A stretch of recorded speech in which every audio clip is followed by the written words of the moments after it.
बिस्मिल्लाहिर्रहमानिर्रहीम। अस्सलाम वालेकुम। कैसे हैं सब दोस्त? उम्मीद करता हूँ ठीक ठाक होंगे, खैरियत से होंगे। ये दोस्तों Hyundai सेंट्रो का ये थोड़ा सा सामान पड़ा हुआ है। ये जो मेरे हाथ में अभी इस वक्त उठाई हुई है मैंने, ये इसकी वाटर जैकेट है। ये बिल्कुल इनलेट मैनीफोल्ड के नीचे लगी होती है उसके साथ। बिल्कुल ये इसमें गाड़ी में पानी की लीकेज का मसला था, गाड़ी ओवर हीट हो जाती थी, गर्म हो जाती थी, तो उसको चेक किया मैंने, इसमें पानी की लीकेज का मसला था, तो इसकी ये वाटर जैकेट मैंने चेंज किया। उसके बाद इसमें थोड़ा सा मेंटेनेंस वगैरह और भी किया है। इसकी चारों व्हीलों की ब्रेकें चेंज हुई हैं। इसका पानी का एक रेडिएटर का होस जो था ऊपर वाला वो ख़राब था, ये देखें, वो ये भी चेंज हुआ है। ब्रेक पैड वगैरह चेंज किए हैं, ब्रेक शू चेंज किए हैं।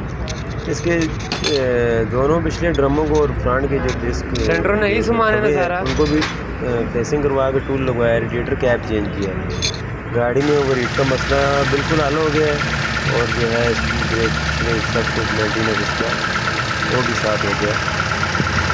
तो ऐसे में वीडियो नहीं बना सका काम के दौरान, इसलिए थोड़ा सा पार्ट्स के बारे में बता दूंगा। ये देखें, ये इस जगह पे लगी हुई है वाटर जैकेट, ये इनलेट मैनीफोल्ड के बिल्कुल नीचे, एयर क्लीनर के नीचे लगी हुई है, थ्रॉटल बॉडी के नीचे।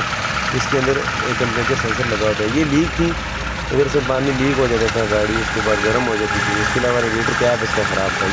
ये दो मसाइल जो हैं ओवर हीट की वजह से ठीक होगा। इसके अलावा थोड़ा सा मेंटेनेंस बेल्ट वगैरह इसके चेंज कर दिए मैंने, वो थोड़े ख़राब थे, क्योंकि गाड़ी काफ़ी टाइम से जो है वो वर्कशॉप का वजह देखिए नहीं किया था, इसलिए इसकी चारों व्हीलों की ब्रेक्स चेंज कर दी हैं। इसके अलावा इसके जो तवे हैं, ये देखें, इनको टूल लगवाया है। टई राड के बूट और इसके स्टीयरिंग बूट वगैरह भी जो है वो रबड़ के फटे हुए थे, वो भी चेंज हुए हैं। MK के ब्रेक पैड इसके लिए मैंने यूज़ किए हैं। पिछले व्हीलों के भी साथ सेम काम हुआ है। MK के ब्रेक शू और उसके ड्रम को टूल लगा है।